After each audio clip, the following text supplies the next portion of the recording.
Thank you. Peter in Oxford. Peter. Hello, David. How are you doing? Very well. A couple of things to say. Sorry to hear about that. I'm a GP. I'm semi-retired now. I work almost entirely via telephone and video, and it does work.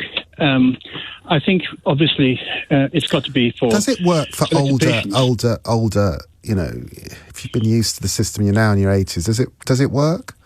Well, it works for selected patients. Is my point that obviously if an examination is required and the photograph isn't good enough, then there's no alternative to face-to-face. And face-to-face is the gold standard in a way.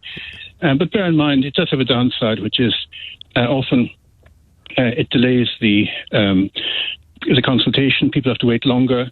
They spend time in crowded waiting rooms where there's the possibility of infection in these COVID days. And there's a question of overflowing car parks and so on. It's not a no-brainer.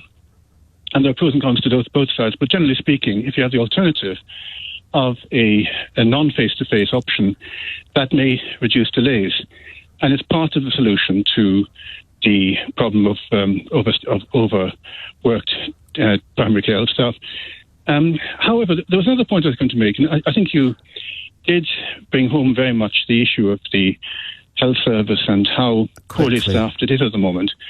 And the fact that the number of GPs is falling and number of patients and the complexity of their problems is increasing. Yes. But I think the thing that you perhaps haven't highlighted is just how much the negligence of this government has been responsible for it.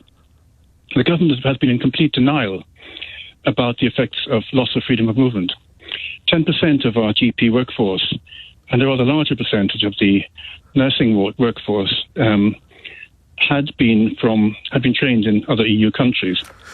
Peter, I know the point, which is basically as a result of Brexit, we lost some of those GPs, never mind the cuts, the 2,000 cuts to GPs that have put us into this situation. Thank you for calling in. What a wonderful hour that was. Not wonderful in the sense that the system's brilliant, but a wonderful